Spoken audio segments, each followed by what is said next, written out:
Oi, pessoal, nós somos do grupo Façá e Fissá, do campo Baquia do Rolezinho. Eu, Juliano, junto da Carol, do Felipe e da Mila, orientados pelo pessoal maravilhoso do Turing da Universidade de São Paulo, vamos falar sobre linguística computacional.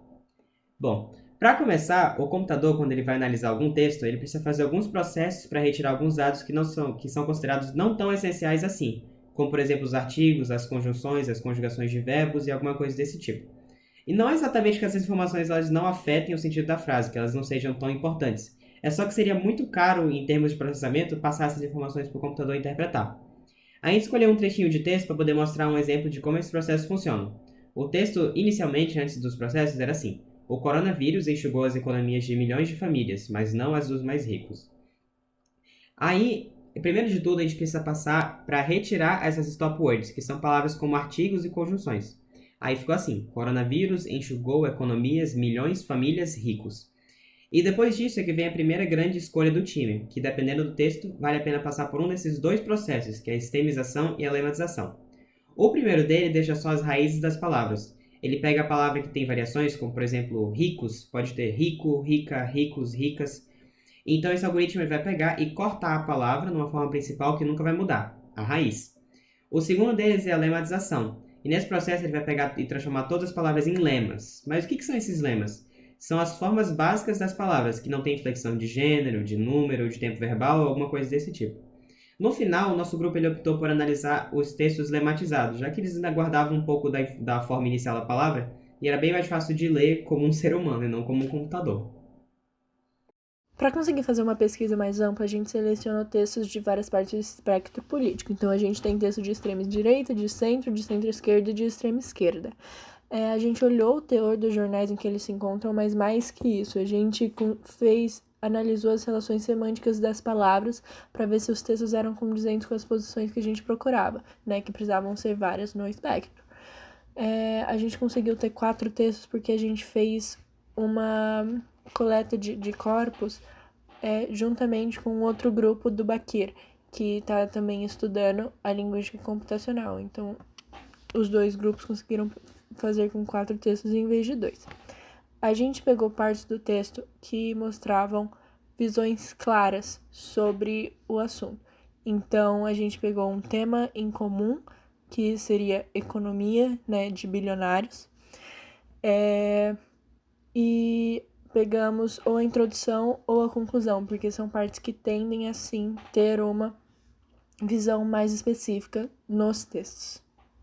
A primeira coisa que a gente fez depois da coleta de dados foi a definição de hipóteses. Então, a gente definiu que quanto mais ao extremo do espectro político, maior o número de advérbios qualitativos e de intensidade presentes no texto, porque a gente sentiu que seriam essas palavras que dariam um caráter de extremo a esses textos.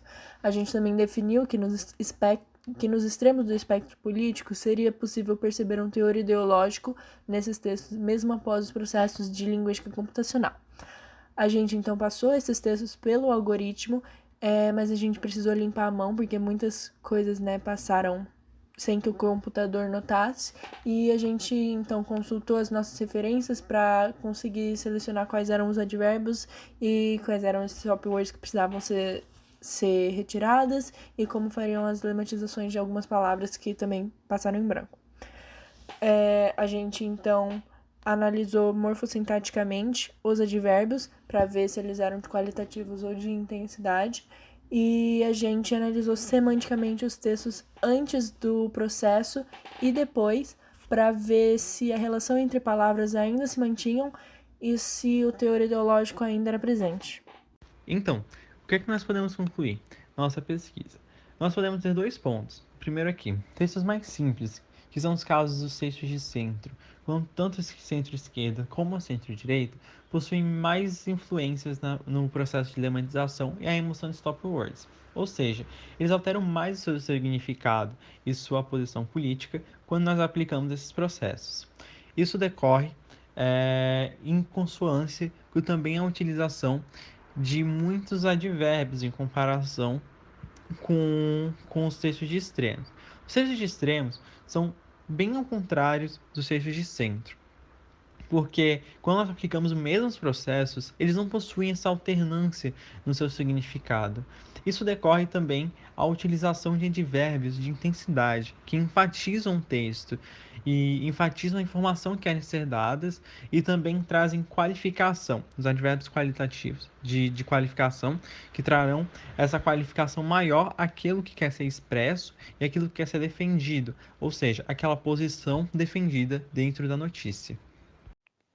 Depois, a gente analisou como que os textos ficavam após os processos linguísticos, ou seja, como que eles eram afetados pela lematização e pela remoção de stop words, e se eles ainda continuavam reconhecíveis mesmo depois dessas variações linguísticas. A conclusão foi basicamente que os textos de extrema direita, de centro e de extrema esquerda continuavam iguais, então eles não tinham uma dependência muito grande das variações que foram afetadas pela lematização e das stop words que foram removidas. Enquanto o texto de centro-esquerda foi um pouco alterado. A gente não conseguia mais perceber esse aspecto de centro-esquerda dele. Ele conseguia apenas ser reconhecido como texto de esquerda, o que mostra que ele era mais dependente e que muito do seu posicionamento dependia das top words e das variações que foram retiradas com a lematização. Então, o que nós podemos concluir com isso é que depois desses processos linguísticos, ficou difícil de reconhecer o teor ideológico do centro-esquerda, enquanto o de extrema-direita, extrema-esquerda e o de centro continuaram iguais. Bom, e por último, essas são as referências que a gente usou para avaliar os advérbios e também o link dos textos que a gente utilizou para fazer essa pesquisa. Então é isso, gente. Muito obrigado por ter assistido o nosso vídeo e a gente espera que vocês tenham gostado do nosso trabalho. Shukran!